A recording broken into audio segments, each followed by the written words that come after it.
Nascia em 1858 um grande médium brasileiro. João de Camargo, carinhosamente conhecido como Nhô João, se libertou das correntes da escravidão para acolher e curar em tempos difíceis. Nhô João ouviu as vozes da espiritualidade e, guiado por elas, fundou uma capela que acolhia todos que buscavam ajuda. Em sua jornada, ele promoveu inúmeras curas espirituais e dedicou sua vida a projetos sociais que transformaram sua comunidade. Sua história não é apenas de fé, mas também de resistência, como um homem negro que superou as correntes da escravidão e toda a perseguição que sofreu por realizar seu trabalho de luz. No episódio de hoje do podcast do Portal Reação, viajamos até Sorocaba para contar essa inspiradora história. Junte-se a nós para explorar as curas fascinantes de Nhô João e seu legado imensurável.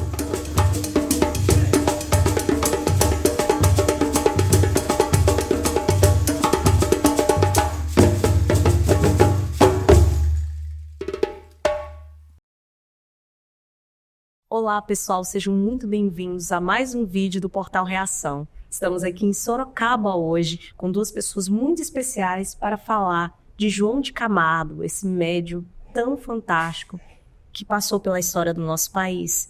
Estamos aqui hoje com Zé Rubens, que é historiador aqui de Sorocaba.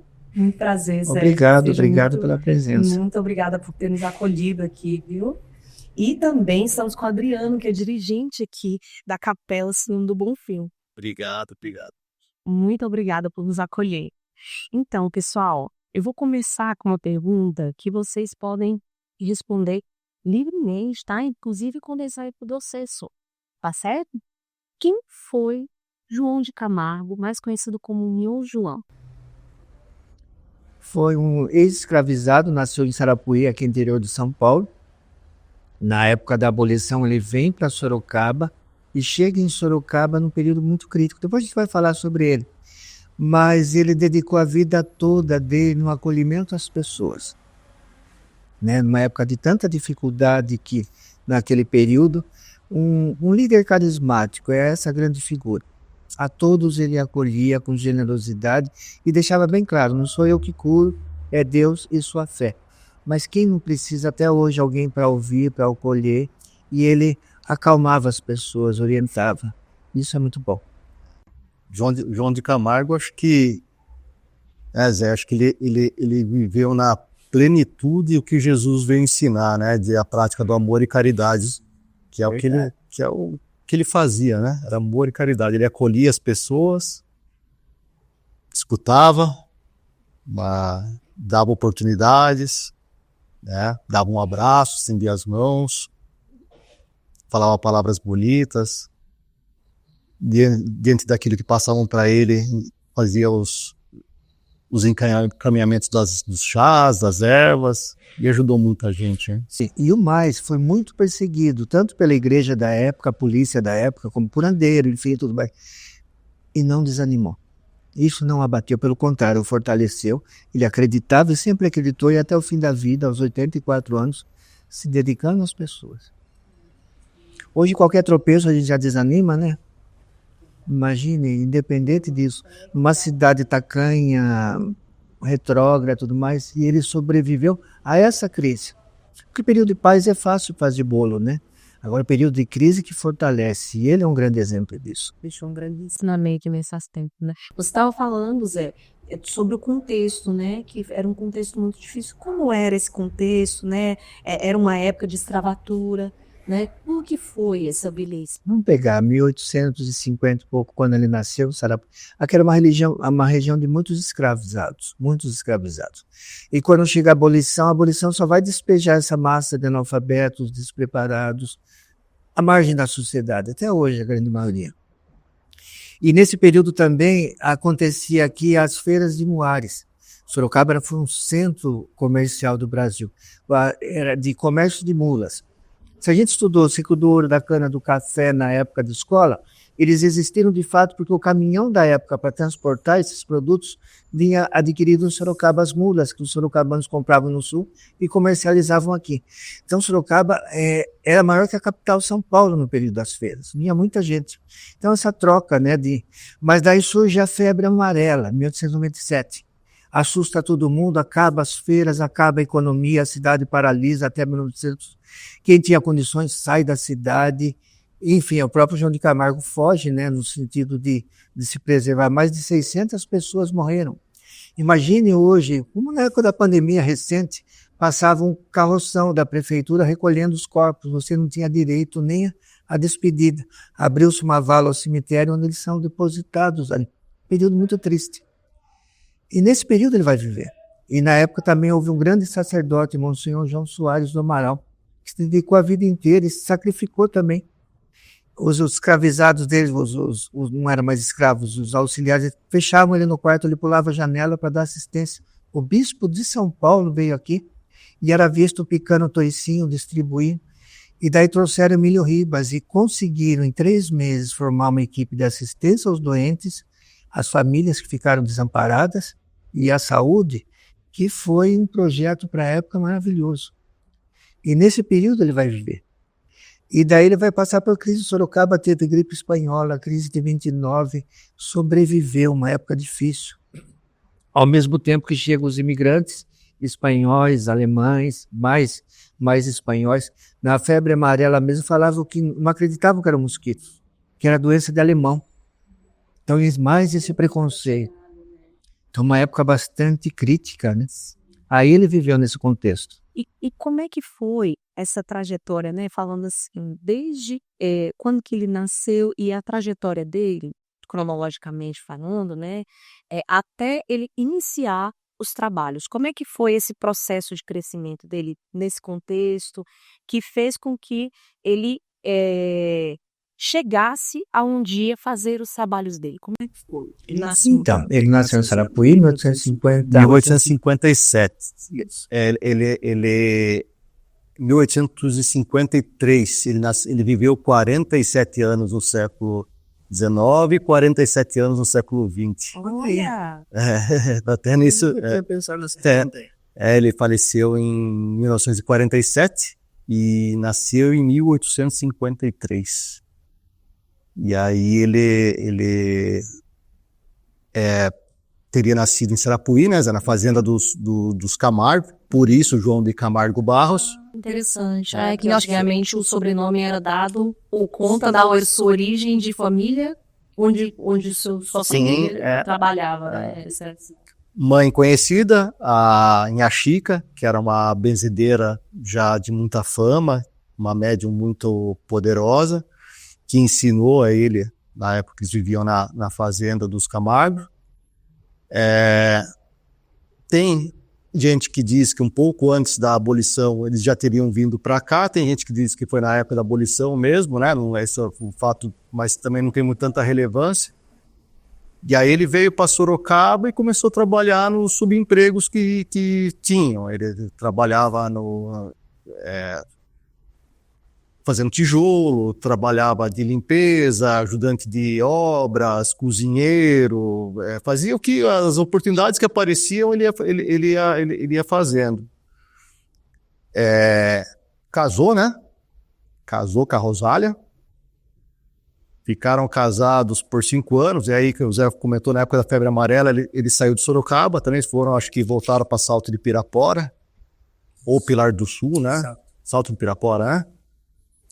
Lá, e o João de Camargo, ele tinha um problema sério, o homem João de Camargo tinha um problema sério, sempre ele teve a mediunidade desperta, mas por conta do sofrimento que ele e todos os negros da época tinham, né, de falta de oportunidades e o preconceito,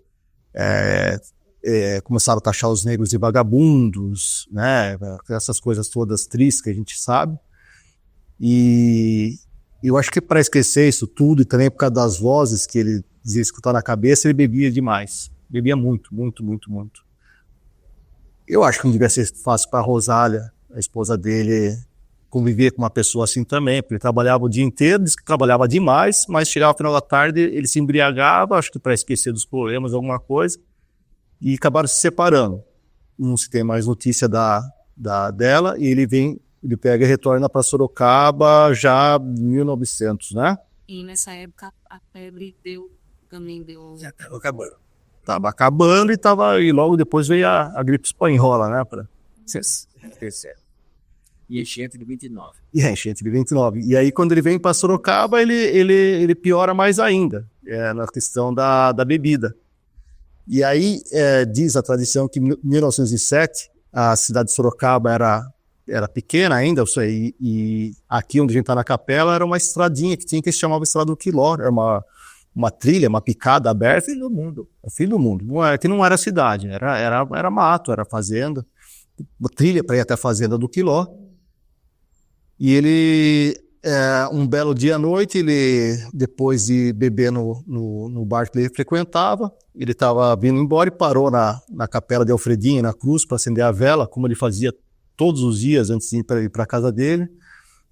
E diz a lenda, tá a história que se formou uma tempestade e ele se abrigou naquela capelinha e acabou adormecendo. Acordou com a visão do menino Alfredinho, dizendo para ele que ele tinha que assumir a missão para a qual ele veio na Terra, para ele abandonar a bebida e erguer uma igreja que abrigasse a todos, independente de cor, religião, credo. E isso assustou ele, porque ele acordou, achou que era um fantasma, viu aquele fantasma e saiu correndo. Sim. Aí depois, na sequência, Monsenhor João Soares do Amaral, que tinha morrido na febre amarela, ajudando as pessoas, do qual João de Camargo era extremamente devoto, apareceu para ele e falou para ele não se assustar, que a mensagem do menino era verdadeira e que realmente a missão dele era erguer a igreja e que ele ia ajudar e curar muitas pessoas.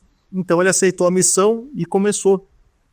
No dia seguinte parou de beber totalmente e começou a erguer a primeira capelinha. E a partir disso, as pessoas começaram a procurar ele. Já procurava, ele já tinha, por conta da mãe dele ter ensinado, ele já fazia algumas rezas, alguns benzimentos, e as pessoas começaram a procurar ele cada vez mais e mais. E aí a história vai indo, né, Zé? E a partir daí ele aceita então essa missão, né, que foi lhe dada. Sim. E como que eram essas curas? Como é que acontecia? As pessoas já buscavam ele aqui, né, nesse local que ele começou a construir. E como que se dava, né, essas curas? A necessidade da época, né, poucos médicos, tudo mais, sempre teve benzedeiras na região, mas ele, pela figura dele, era aconselhamento. Ele tinha as ervas dele, a mesma erva que ele determinava para todas as pessoas. Mas sempre deixava claro, não sou eu que curo, é Deus e sua fé. Tome esse chazinho, ouça isso, tenha paciência. Coloca essa intenção. Então era todo tipo, quem não tem problema, né? Ou seja, doença, morte, tristeza, animal que fugiu, e ele acolhia todo mundo. 7 horas da manhã ele já estava aqui, aberto e a fila longa. Mas há passagens também que ele dizia assim, parava, imagina o carão da pessoa. Falava assim, dona, o que a senhora veio pedir aqui eu não faço, pode sair. Então tem muitas histórias ligadas a esse atendimento, né? Tem uma de duas, famosa, isso é comum. 2 moças que estavam cada uma com o seu problema, vieram, ele deu a folha da magnólia, tome esse chá para o seu problema. E uma delas falou, mas doenças diferentes, o mesmo remédio, jogou no mato. A outra sarou, essa não. Passado um tempo, apertou a dor, ela voltou. Então você volta lá onde você jogou aqui, naquele lugar, faz o chá, mulher sem fé, que você vai ser curado. E ela foi, estava no mesmo lugar que ela tinha jogado. Ele não tinha visto ela jogar, né? Não tinha visto, que o Zé estava falando, é isso aí, porque quando ele começou a fazer, ele chegou uma época, e isso é registrado, ele recebia mais cartas em Sorocaba do que a cidade toda. Olha. Então tinha uma carroça, tinha uma carroça do correio que era apenas para vir atender as cartas que mandavam para ele. E essa fila era enorme. E diz que ele acordava todo dia cedo e olhando, e para quem queria maldade mesmo, ele parava, olhava no olho da pessoa e falava, viu, O que você quer aqui não tem. Olha. E nunca cobrou nada. Pelo contrário, aqui era uma região mato. A cidade começou a se desenvolver em torno da capela. Ele fez casas em volta aqui, fez pousadas. Porque muita gente vinha de longe, né, para pousar, para ter um acolhimento. Até isso se preocupou. E me parece que ele cobrava das pessoas que tinham condição de pagava uma hospedagem na pousada para poder arcar com quem não tinha condição de ficar. Então era uma comunidade que foi se formando à volta aqui, e isso começou a incomodar a elite social de Sorocaba na época, porque Tava caindo vagabundos, né? Em Sorocaba ele começou a se auto-intitular a Manchester Paulista, por conta da Manchester da Inglaterra. As fábricas de tecelagem vieram para cá e Sorocaba se autodenominou a Manchester Paulista. Então era uma cidade que queria sair da feira de Muares e queria partir para uma cidade industrial. E essa coisa rural, essa coisa rústica, eles queriam caipira, eles queriam jogar, varrer para debaixo do tapete, então incomodava. Começaram a fazer denúncias contra ele de curandeirismo, que ele fazia práticas de magia, e ele começou a ser perseguido. Chegou a ser preso por várias vezes, chegou a ser, inclusive, condenado, e aí depois ele foi entrado com recurso, e o advogado que o defendeu na época, Juvenal Parada, o defendeu e conseguiu a absolvição dele, dizendo que o que ele fazia era exatamente o que o espiritismo fazia, de Allan Kardec, que o espiritismo era aceito, era intelectual, o espiritismo veio da Europa. Então eles também já estavam mais abertos. O espiritismo no Brasil foi muito bem aceito, porque uma filosofia. Aí tem o papel da maçonaria em Sorocaba, que foi muito forte, que vai trabalhar pela libertação dos escravos, que foi um movimento forte, e também para a educação dos escravizados, os ex-escravizados. Criou uma escola noturna para que eles pudessem frequentar, e esse Juvenal associou ao espiritismo, que também a maçonaria vai trazer como filosofia. Então é aceito por uma cidade que quer ser civilizada, né? Não é aquela questão de cultura mais... É isso mesmo. E aí, a partir de então, ele monta a Associação Espírita e Beneficente Capela do Senhor do Bonfim, em 1921, aí fica regularizado, né? Legaliza, né? Legaliza. Mas as perseguições da igreja, da época, enfim. Mas isso o fortalece. Então porque toda a legislação em relação aos escravizados, aos negros da época, não se permitia reunião, não se permitia culto. Se quer fazer um batuque, uma festa, tudo mais, tem que pedir autorização, não autorizava. Capoeira era crime, coisa de bandido, né? E aqui ele permitia que essas manifestações acontecessem. Então, quando ele ganha o processo, ele se fortalece. Mas daí a sociedade da época começa a cortar, mas mesmo assim. Por exemplo, o grupo escolar, o primeiro grupo escolar aqui, público, pode entrar, mas não tinha que ter sapato. Ele monta uma escolinha aqui. O mais importante é a educação, não a roupa que eles vestem. E tem a professora gratuita, tudo mais, oferece para a prefeitura da época, que não aceita, porque imagine uma escola de pobres, né? Mas ele vai criando aqui um núcleo de acolhimento, seja educação, mantimento, recursos. Não só espiritual, mas social mesmo. E agregando pessoas, né? Montou uma corporação musical, montou uma banda, né, Zé? Uniforme, completa.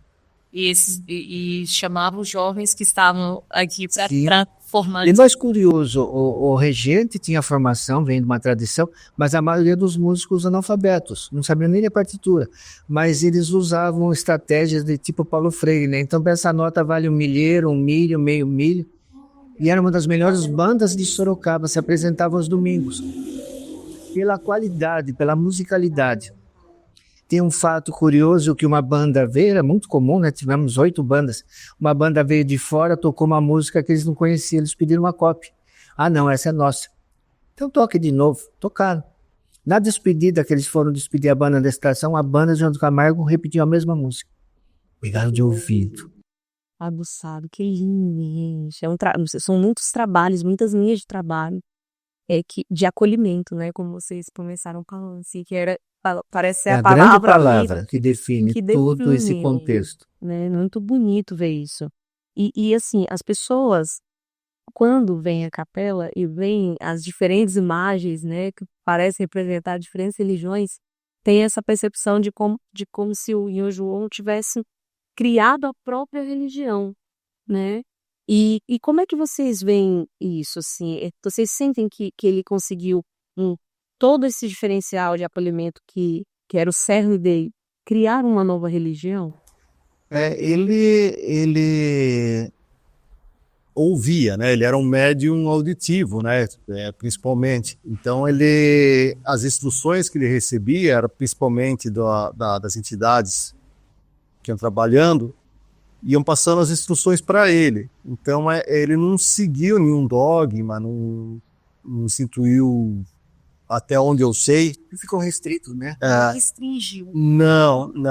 Na verdade, ele deixou livre, porque acho que ele entendia como deve ser, que, como Jesus ensinou, a casa do Pai tem várias moradas, tem vários caminhos. Então ele falou assim, por que então não abrigar todos os caminhos aqui? Então até hoje as pessoas vêm, cada um na sua fé, cada um no seu credo, senta, escuta, serena, recebe as bênçãos. É um portal, né? É um portal de luz que desde aquela época ainda acaba fazendo esse acolhimento.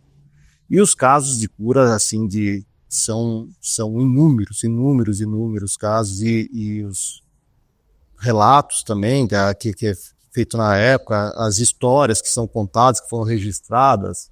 Né, Zé? Tem casos, assim, que ficaram muito marcados, assim, que, em geral, perpassou o tempo e as pessoas sabem e...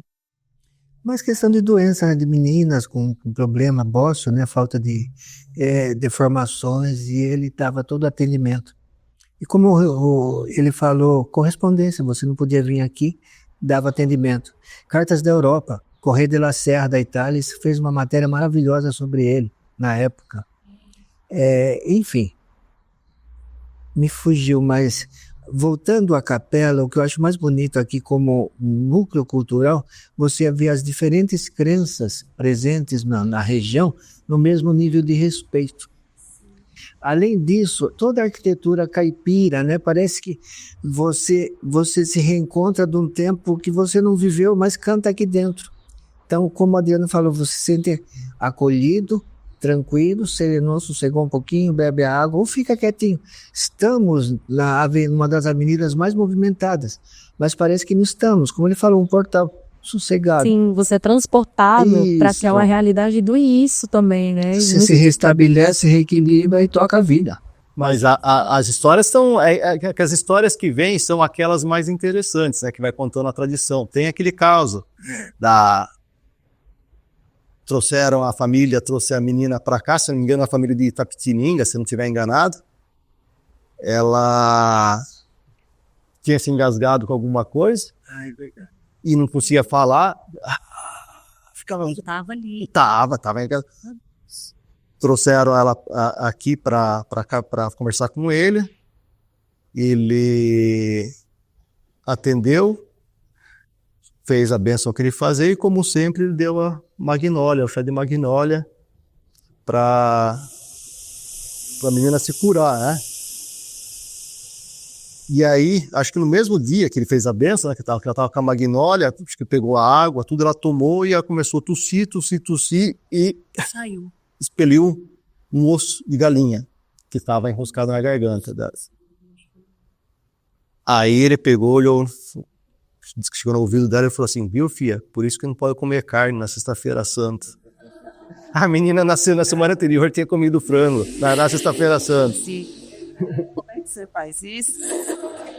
Aí tem esse caso que o Zé falou, das mulheres que vieram, com as ervas, porque assim, a cura dele era sempre através de ervas. Então era desde os casos mais simples até os mais complexos de saúde. Eram pelas ervas. E também as questões psicológicas e de necessidade. Tem caso, por exemplo, relatado as pessoas vão falando, o senhor veio, precisava procurar emprego e ele dava uma guia, escrevia no papel, ele era analfabeto, mas ele fazia alguma coisa e falou assim, olha, você leva essa guia e vai na estrada de ferro que lá lá vão te acolher. E o homem pegou, abriu aquela guia, viu que estava um monte de coisa rabiscada, falou assim, não tem nada marcado, pegou e jogou fora, mas foi na estrada de ferro. Chegou lá, o cara falou, viu, que não tem nada, não tem trabalho, não estão precisando contratar nada. E ele pegou e voltou para João de Camargo. Falou, meu João, eu fui lá e eles falaram que não tem nada lá para mim. Falei, pois é, mas você jogou a guia que eu te mandei você levar? Então você volta lá e pega e faz do jeitinho que eu mandei você fazer. Aí ele pegou, disse que foi lá no lugar que tava a guia ainda, pegou, colocou no bolso, chegou lá, eles falaram, nossa, que bom que você voltou, cara, acabou de aparecer uma vaga. Então Tem casos pitorescos, uma senhora, então não tinha como pagar, mas dava um frango, ovo e tudo mais, uma senhora veio agradecer com 2 frangos, e no caminho dos frangos fugia, falou, vai pro diabo esse frango, mas conseguiu pegar de volta e trouxe para ele. Falou, eu fico com esse aqui você já deu um dono. Deixa eu cantar esse aqui, esse não me aceitou, não. Gente, muito interessante. Vocês têm falado muito da magnólia. É uma flor? Como é que é? A magnólia é uma árvore. É uma árvore que Sorocaba ela tem bastante, sabe, de magnólia, mas especificamente essa que ele pegava as folhas tem até hoje ela ainda aqui na capela. A gente oferece ainda para as pessoas e na época ele já utilizava e hoje, através de pesquisa científica, se você procurar, você vai ver que a magnólia ela tem inúmeras propriedades fitoterápicas para ser aplicada. Então ele já sabia disso lá atrás e outras ervas também que ele usava. É claro, né? que como ele falou, né, a intencionalidade que se coloca na planta, mas a planta em si, ela cientificamente também auxilia muitas coisas no organismo físico e quem sabe no espiritual também, né? Sim, mas principalmente a fé da pessoa, né? Principalmente a fé da pessoa. Olha, aqui na capela, eu vou te falar um caso que eu sei e eu presenciei. Quando eu comecei a frequentar aqui, assim, a capela já vinha bastante, mas frequentar bastante mesmo, há 15 anos atrás, comecei a auxiliar de uma maneira mais contundente. Tinha um senhor que cuidava aqui, que era o Paulo Malzone, né, Zé? Lembro do seu Paulo. E o seu Paulo contou para mim, uma vez eu estava aqui, e o seu Paulo, eu gostava, e como gosto de ouvir bastante as histórias de João de Camargo, e o seu Paulo falou para mim, falou assim, Adriano, eu vou te contar uma história muito bonita.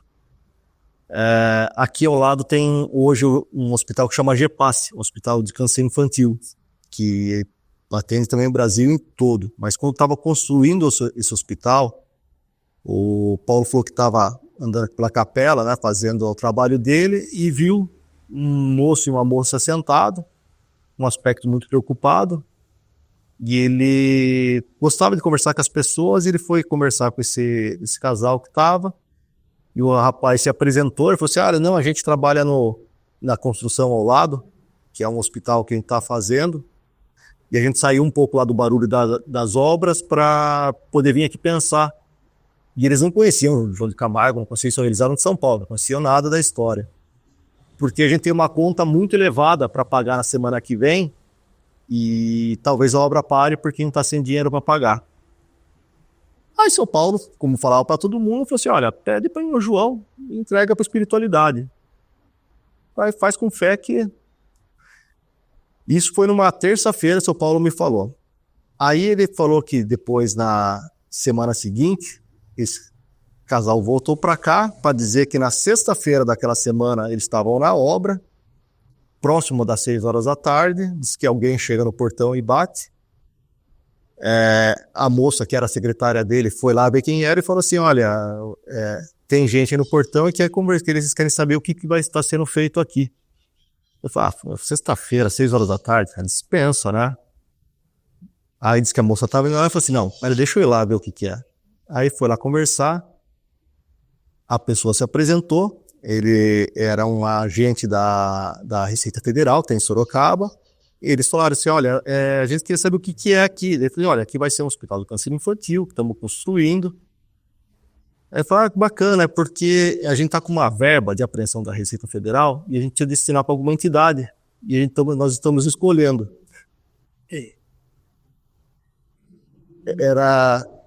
O seu Paulo falou que era R$300 mil, né, o valor. Aí disse que na terça-feira da semana seguinte caiu na conta deles se eles puderam pagar a conta que precisavam pagar. Passado esses anos todos, o ano passado, por conta da tragédia, eu comecei a conversar, ter bastante contato com o pessoal do GEPAS também, porque eles sofreram também com a inundação. E eu fui conversar com um dos diretores. Sentei com ele, falei, batendo papo, falei assim, Ricardo, me tira uma curiosidade.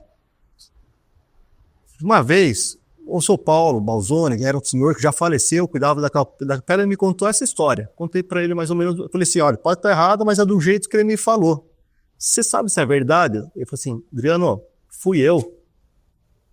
E não foi 300 mil, não, foi 500 mil reais que a gente precisava. E o valor veio exato na semana seguinte. E ele me falou assim, mas... E eu não frequento religião, eu não sei nada, e eu não sei te explicar o que aconteceu. A gente só foi lá porque estava tendo muito barulho aqui do pessoal trabalhando, e a gente foi lá desesperado, procurando, querendo um lugar quieto para sentar. Eu com a minha secretária, sentamos lá, e aí o seu Paulo veio, e a gente pegou e falou, puta, então, meu João, nos ajude, porque a gente está querendo ajudar a criança. Diz que olharam para cima, isso foi na terça, na sexta-feira aconteceu esse fato. Então, isso é uma história que eu tive a oportunidade de constatar a veracidade dela. Que bonito, gente. Que bonito mesmo. Eu queria saber assim, porque a mãe do Nhô, ela permaneceu, né, como escrava até o fim da vida, e como escravizada até o fim da vida. Isso faleceu antes, né? Faleceu antes, né? E tem algum parente dele que, fora a mãe, que vocês têm conhecimento, que... Desconheço, cara, ligados nela. Não tem esse... Tem um rapaz que entrou em contato comigo ano passado, não lembro o nome dele agora. Ele começou a fazer um trabalho, eu acho que eles são da religião dos mormons, né, que faz aquele genealogia. E ele começou a fazer e descobriu que a esposa dele seria sobrinha, bisneta do irmão João de Camargo. E ele me passou até onde ele conseguiu levantar. Da mãe de João de Camargo para trás, não tem muito... porque ela teria vindo de Minas Gerais, vendida para a fazenda dos Camargo Barros. A João de Camargo, ele teria ele e os irmãos e alguns irmãos. Ele não teve filhos, mas ele teve irmãos. E aí ela seria da linhagem de um dos irmãos dele. Me parece que no Cafundó também tem um aparentado dele. Né? Tem um aparentado dele lá também, mas é dessas linhas mais dos irmãos deles. Eles, assim, eu acho que imagino eu que os libertos na época eles, né, se espalharam e não teve, mas assim, aqui a gente sabe assim diretamente, filha, assim, não tem. Eu perguntei mais para saber se alguém que sabe dessa linha de parentesco já tinha vindo intencionalmente, né, para conhecer aqui, falaram com alguém, né? Mas um espaço que ele abria, que é muito interessante, espaço para identidade negra. Os cultos africanos, os batuques, era permitido. Tinha que pedir autorização para a polícia e tudo mais, mas aquele espaço que eles tinham, pelo menos esse acolhimento e manifestar a sua cultura, né? Muito rico também. Uma coisa interessante, eu fui convidado uma ocasião, na época da pandemia, para ver um quilombo no Alto Sertão de Goiás, lá no Alto São Jorge de Goiás, e que pedisse que falasse sobre João de Camargo. Eu fui, não tive a oportunidade de entrar, porque era um quilombo remanescente que até 1940 estavam isolados. Mas eles fizeram um panteão dos diferentes líderes negros, né, de identidade negra. Eu comprei uma imagem, levei, fui bonitinho assim. Quando chego, não pude entrar no quilombo, mas entrei no espaço dele. No centro desse panteão, a figura de João de Camargo. Eles sabiam tudo dele. Interessante, né? O próprio doutor Florestan Fernandes esteve aqui na década de 40, pesquisando, fez um trabalho muito sério sobre um líder carismático aqui na região de Sorocaba. Entrevistou o João de Camargo, fez um trabalho bonito sobre ele. Florestan Fernandes é um dos maiores expoentes, né, do sociólogos do Brasil, né, muito respeitado. E fez esse trabalho que depois deu origem a vários outros, né? Até o seu Adolfo Frioli, que ainda é vivo, juntamente com o falecido Carlos, né? Carlos de Campos do Carlos Sobrinho. Escreveram também um livro muito bonito sobre a história de João de Camargo, que depois deu origem ao filme do Paulo Betti. Sim, que é o o Lázaro, né, que faz. Que é o Lázaro Ramos que faz. Que é o Lázaro Ramos que faz. E fora esse livro do Carlos Sobrinho com o Adolfo Frioli, tem muitos livros escritos, vários livros, vários registros feitos. Tem uma ONG que é da Mulheres pela Paz da Alemanha. Vira e mexe, eles entram em contato também, se precisar de algum auxílio. Da tragédia do ano passado, entraram em contato pessoal de centros de candomblé, de Umbanda, da Bahia, para ver Um carinho o carinho passa, né? Assim. Mas assim, ele era fantástico. Mesmo que, é o que eu costumo falar, mesmo se você não. Mesmo se uma pessoa for era ateu, até. Eu não acredito em nada, eu acho que tudo isso é fantasia, eu acho que tudo isso é histórias ou coincidências. O homem, João de Camargo, o que ele fez foi fantástico. É uma pessoa que nasceu no seio da escravidão, que não recebeu quase nada de alfabetização, eu não sabia sequer escrever o nome dele. Ele fez uma escola gratuita, ele fez uma banda musical que animava aqueles que não podiam pagar, deu acolhimento a tantas pessoas, e mais do que isso, tem um documento dele, que esse documento existe, que ele pediu para fazer, se eu não me engano, acho que do início dos anos 40, eu tenho guardado esse documento, no qual ele faz a doação de 15 casas que ele tinha escrito. Aquelas casas, porque ele estava doente, nesse documento, Zé. Não sei se eu já te passei, se eu não te passei, depois eu vou te dar, que tem a original dele. Ele fala nessa declaração dele, né, alguém escrevendo, que ele falou assim, olha, estou adoentado, mas eu acho que não é minha hora ainda, mas é bom deixar as coisas registradas. Aí ele começa a narrar, a casinha tal, essa aí não é da igreja, essa aí eu fiz porque eu doei para não sei quem. A casinha tal também não é da igreja, essa eu fiz porque eu doei para não sei quem, que eram as casinhas que ele foi fazendo fora e ia doando para as pessoas. Porque as pessoas, assim, queiram ou não, elas iam fazendo doações, né, E assim como a capela, ele fez manualmente essas casinhas também, volta? Fez, não, talvez não ele, mas depois construindo, mas com aquelas pessoas que eram, que o auxiliavam, né? Foram chegando. Porque inicialmente ele foi fazendo sozinho aqui, mas conforme foi crescendo, as pessoas foram ajudando ele. Então, assim, só este fato, cara, de uma pessoa ela nascer no seio da escravidão, ter passado por tudo que ele passou e ainda ele conseguiu devolver tanto para a sociedade, para as pessoas, generosamente. Parte da sociedade mais necessitada. E quando ele faleceu, sequer permitiram que o corpo dele fosse velado na igreja Catedral de Sorocaba. Infelizmente, na época. Sequer teve essa permissão. Então, foi feito aqui o velório dele. O velório foi aqui. E até hoje, né, Zé? Me parece que é o maior. Meu avô frequentava muito aqui, ele contava, meu avô sempre frequentava, o João de Camargo falava assim, quando eu morrer eu vou ganhar muitas flores, mas vou ser sepultado sem nenhuma. Ninguém entendeu, né? O cortejo foi velório aqui, o cortejo saiu daqui para a matriz, né? Teve esse de fechar a porta, enfim. Mas independente foi até o cemitério. No caminho as pessoas depositavam sobre o caixão flores, ao mesmo tempo que outras retiravam para guardar de lembrança. Quando o caixão desce a cova, nenhuma flor. Porque assim.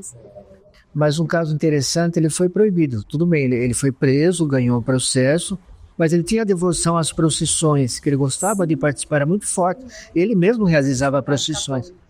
Mas a igreja da época não permitia a presença dele. Mas mesmo assim, independente da proibição, ele ia num cantinho da rua e ficava ali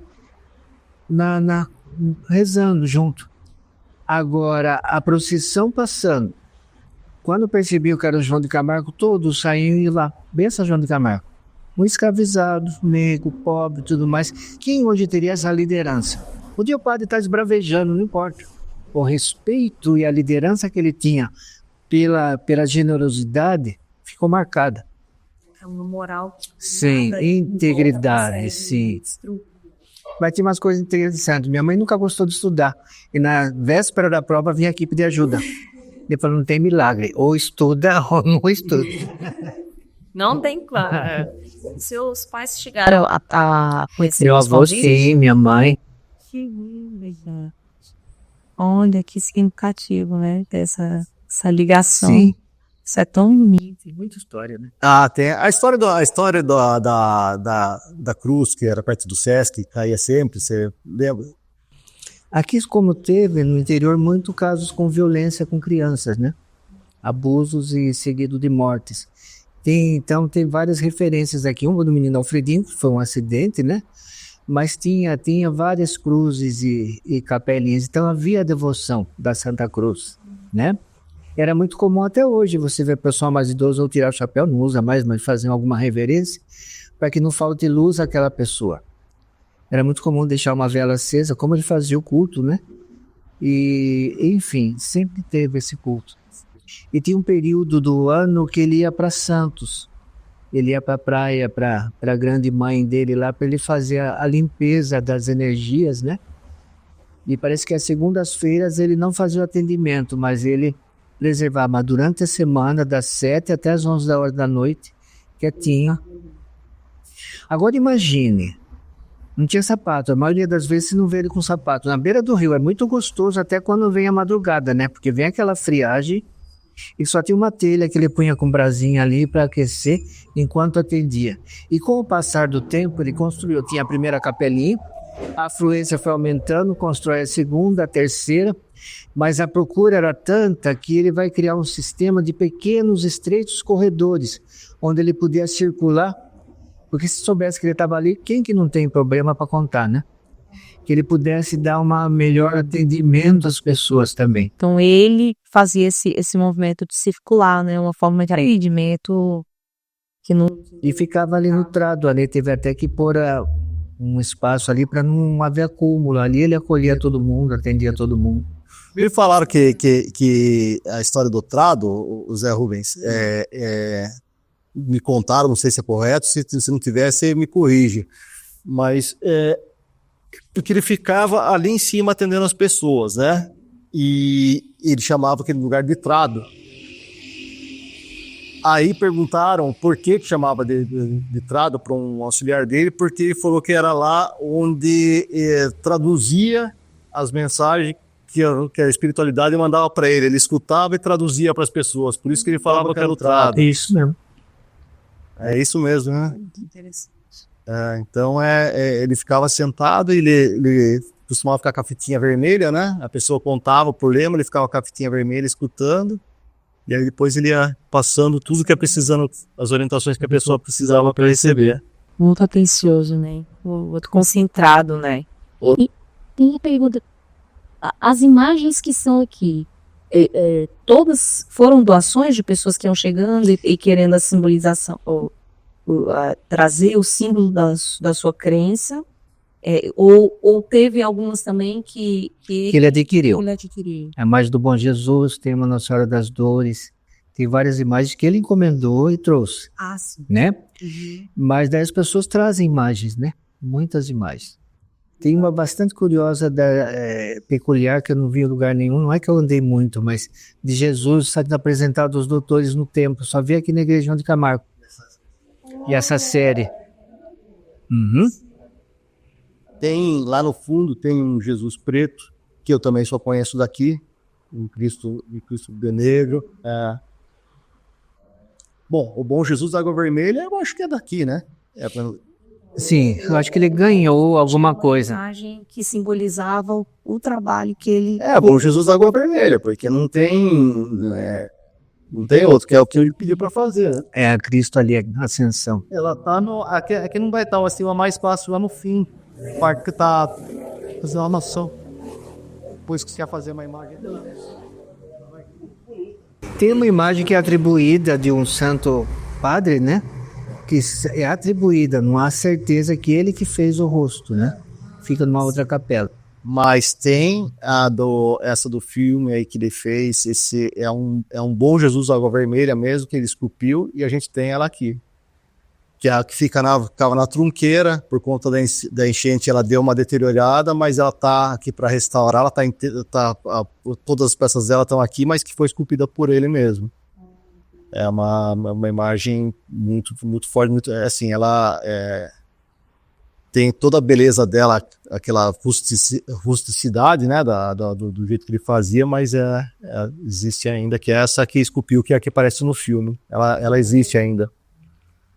Pessoal, depois, assim, você tinha até citado da banda, né? A banda acompanhava as procissões, ele tinha esse carinho, esse cuidado. Depois que o Nho desencarnou, os trabalhos conseguiram continuar? Quem é que assumiu? Como é que foi? Passa a ser uma associação, como ele falou, uma associação espírita, né? Então havia acolhimento, havia passes, e com o tempo essas pessoas foram falecendo, mas hoje o mais importante, ela continua aberta e acolhendo a todos, né? Eu ia chegar E fazendo, são os cabacos. sim, no aniversário de nascimento e morte tem os cultos, tem as visitas, vem gente, muita gente, né, participar. Tem a peça das crianças que é feita para a comunidade também, mas se você ficar aqui, todos os dias as pessoas vindo para cá, agradecer, pedir, solicitar, e você vai ouvir, assim, inúmeros casos, todos os dias ainda, dos pedidos que foram atendidos, como eu te falei, isso da questão do GPasse, mas tem inúmeros outros casos. Tem um outro também, que um senhor uma vez estava aqui emocionado, que eu estava na capela também, ele estava me contando, inclusive ele estava com a radiografia dele, ele tinha...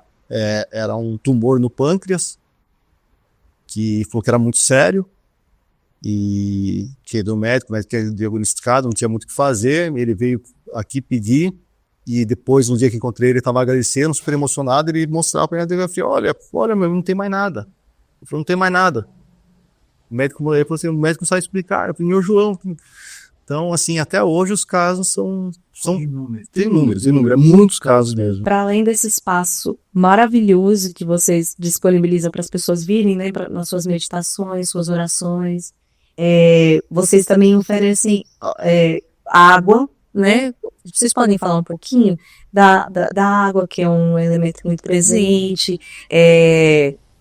Ali fora também tem um jardim, né, muito bem cuidado, e vocês falaram que tem a planta também que vocês oferecem, né? Como esses elementos aí que estão presentes assim nesse auxílio na sociedade. Na época dele existia um poço aqui, que era a água que abastecia, e a água é um dos elementos da natureza que tem uma força muito grande, um magnetismo muito intenso, que hoje é melhor estudado.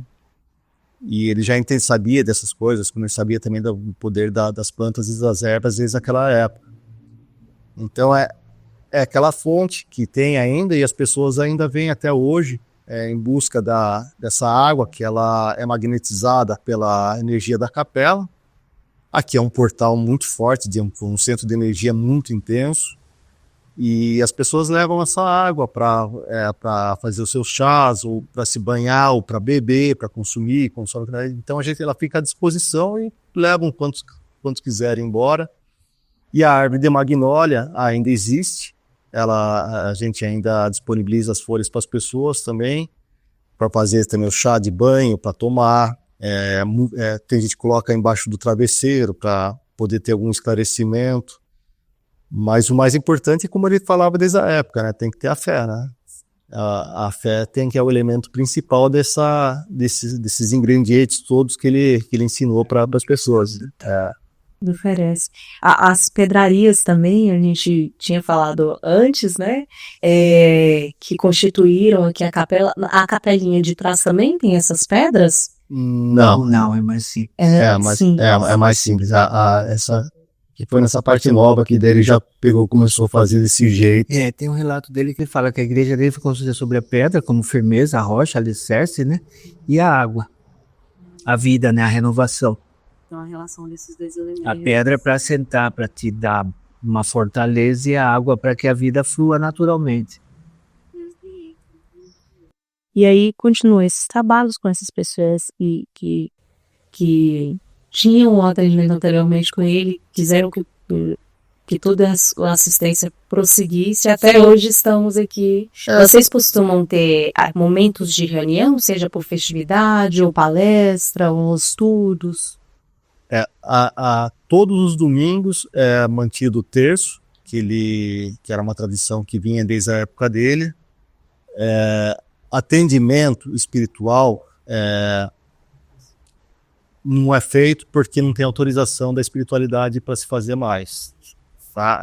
Um tratamento direcionado desse tipo, né? Usando um instrumento para isso. Tá? Tô dizendo assim, porque o atendimento espiritual ele nunca cessa. Então, todos nós que estamos aqui, você não tem a dúvida nenhuma. Estamos sendo tratados, não tenha dúvida nenhuma. Então, assim, vem cada um na sua fé e vai ser recebido, vai ser bem acolhido, como dizia ele. Principia dos miudinhos e vai até o porte maior. Né? Quem recebe é Deus. Então, as curas feitas ainda, mas nesse canal direto, ele fica aqui em cima ainda, todo dia observando, vendo quem entra, quem sai. Se a pessoa precisa ouvir alguma coisa, às vezes ele vai no ouvido só para pouquinho, já me puxou minha orelha várias vezes. Acolhimento, o puxão de orelha também faz parte. Já me puxou a orelha várias vezes. Tem uma imagem aqui, é um Cristo esculpido na madeira, que quando eu assumi costumo falar que o presidente é ele. Quando comecei a ajudar ele, a gente estava uma dificuldade financeira muito grande. A capela estava precisando de recursos que a gente não tinha para pagar as contas do mês seguinte. Aí me veio na cabeça, falei assim, olha, eu acho que tem tanta imagem aqui, eu vou ver se eu separo algumas, vamos fazer uma rifa, fazer alguma coisa para levantar algum dinheiro, né? Porque precisava correr atrás de algum jeito. E eu vi esse Cristo esculpido em madeira, e eu pensei, falei assim, olha, se não tiver nenhuma relevância histórica que for permitido, puder fazer, talvez essa imagem seja boa para fazer isso. E fiquei pensando, mas também buscando outras alternativas. Fato é que as coisas começaram a acontecer, dar certo, não necessitou fazer isso. Esse Cristo ficava na cozinha dele, que ele usava, ficava na parede lá. Quando veio a enchente, o ano passado, em janeiro, a capela ela ficou totalmente inteira aqui, de 1,20 m pelo menos, embaixo da água. Na hora que a água foi embora, ela procurou o lugar mais frágil para sair, era a cozinha dele, né? E derrubou a parede e levou embora. E, inclusive, esse Cristo foi embora também. Quando eu cheguei aqui de manhã para ver, eu entrei lá pelo fundo, não tinha nem condição de entrar por aqui. Eu fui pelo fundo para entrar pela cozinha, vi que estava caída, e no meio daqueles escombros, tudo vindo devagar, com medo de cair mais coisas. Primeira coisa que me veio na cabeça, eu olhei para a parede e falei assim, nossa senhora, foi embora, aquele Cristo tão bonito que era. Antes tivesse rifado ele, né? Pelo menos estaria na casa de alguém, agora bem cuidado. Foi embora, perdemos. Bom, passou. Umas 2 semanas depois, eu estava com a minha esposa, no sábado de noite, estava indo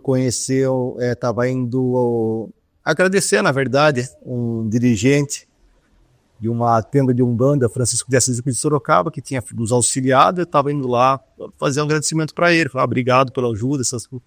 Na hora que eu estava descendo no caminho, toca meu telefone, é meu afilhado. Aí ele falou assim, ô tio, dá uma olhada nessa imagem aqui, porque um amigo meu que tem uma galeria de skate, e é longe, tô falando longe, coisa de 5 quilômetros para mais. E apareceu essa imagem lá, vê se não é da capela. Será que não é pode ser da capela? Eu olho aquela imagem, é o Cristo.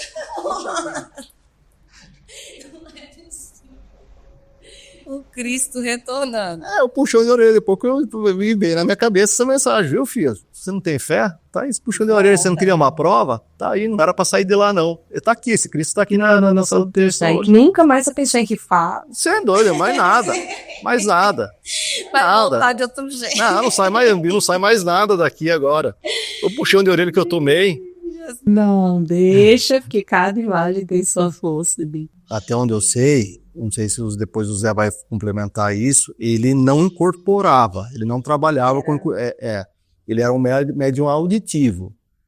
E aí eu acho que dependendo de quem vinha conversar com ele, a espiritualidade conversava com ele, ele passava para a pessoa que ela precisava ouvir. Mas ele não recebia ninguém. Quem atendia era João de Camargo. Quem conversava com as pessoas era João de Camargo. Entendeu? E ele sempre dizia, é Deus que está te curando. Então ele tinha uma devoção muito grande para todas as entidades, para a linha dos senhores Exus, ele respeitava demais. A linha da Mãe d'Água ele respeitava demais. Ele respeitava demais a linha dos caboclos. Então ele tinha um respeito por todos os orixás, por toda a linha da igreja também. Ele tinha uma devoção muito grande pelos santos da igreja católica, por conta até do ensinamento que ele teve, dos Camargos que passaram para ele. E na verdade, na época, eram essas duas linhas. Era a linha africana, que ele conhecia, e a linha católica, porque eram as duas linhas que existiam no Brasil na época. Tanto é que isso também aconteceu, e de fato aconteceu mesmo, quando o movimento protestante começou a ficar forte no Brasil, especificamente em Sorocaba. Os primeiros pastores, eles não tinham aonde poderem se reunir e fazer o culto deles. Então, como aqui era afastado, então todo mundo vinha para cá, que era mais ou menos a periferia, né? E aí ele viu, certo dia, ele estava, João do Camargo estava aqui, viu o pastor lá fora, fazendo os cultos, ele ficava fazendo o culto dele, e ele falou assim, viu, vai chover, entra, faz aqui dentro. E trouxe ele e permitiu que se fizesse aqui dentro da capela.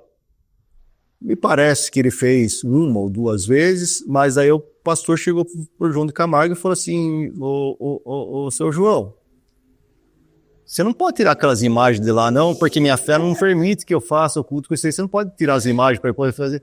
O João de Camargo falou, você sai daqui agora. Essa casa é minha, eu abri para você fazer aqui, mas você bem respeita a minha casa. Então ele aceitava todos, mas desde que todos também aceitavam. Assim, todos, né? Assim, né? Então ele tinha, sabe? Mas o entendimento que ele tinha era principalmente da linha do africano, dos índios e do catolicismo, que é os elementos que ele tinha contatos, né? Mas ele não recebia, assim, ele podia até estar, ele estava sob influência, tudo, mas ele não fazia, não tinha um culto que ele incorporava, que fazia... E nem chegava a falar que entidades específicas estavam falando. Pelo menos não tem registro disso. Ele ouvia. Mesmo de Florestan Fernandes, que foi esse sociólogo que teve com ele, que entrevistou ele, não tem registro nenhum sobre isso aí. Mas Quando ele faleceu, né, o caixão foi velado aqui, o corpo velado, foi na catedral, como o Adriano falou, fecharam a porta, mas foi ao cemitério. Tempos depois, onde ele foi sepultado, ergueu-se uma réplica dessa mesma capela, no cemitério mais antigo de Sorocaba. E até hoje é o túmulo mais visitado. E no nascimento e morte dele, algumas datas, é uma capela, né? É aberta, é cuidada pela igreja e a afluência é muito grande. E preservado, o que eu acho bonito assim, tudo bem ali no trabalho do Adriano, que é valente, a comunidade, né? Sempre preocupada em ajudar, acolher. Nada de poder público, nada, mas a comunidade como parte do coração e da alma do povo sorocabano. Quem cuida aqui da capela é a sociedade sorocabana, é os que têm devoção. Quem cuida é a comunidade. São trabalhos como do Zé Rubens, como da Gabriela que está aqui com a mãe dela, como das pessoas que estão aqui visitando. A gente tenta ficar na frente só dando que precisa ter uma representação, precisa ter quem responda, mas quem cuida efetivamente aqui são as pessoas que ainda têm a fé, a devoção ao João de Camargo, e eu tenho certeza que isso aqui cada vez vai ficar mais forte, porque essa transmissão ela oral, E principalmente a transmissão, além da transmissão oral, ela vem do coração e vem da fé. E quando a fé é verdadeira, ela não é fundamentada em mentiras e nem em dogmas instituídos pelos homens, isso aí se preserva para eternamente. Entendeu? Porque é o coração, né? É o legado que ele deixa. É o coração. Muito bonito, gente. Bom, eu agradeço muito, assim, é muito bom ter contato com pessoas que se dedicam e falam com tanto carinho sobre um legado tão bonito quanto do Imaculado. Com certeza. Obrigado.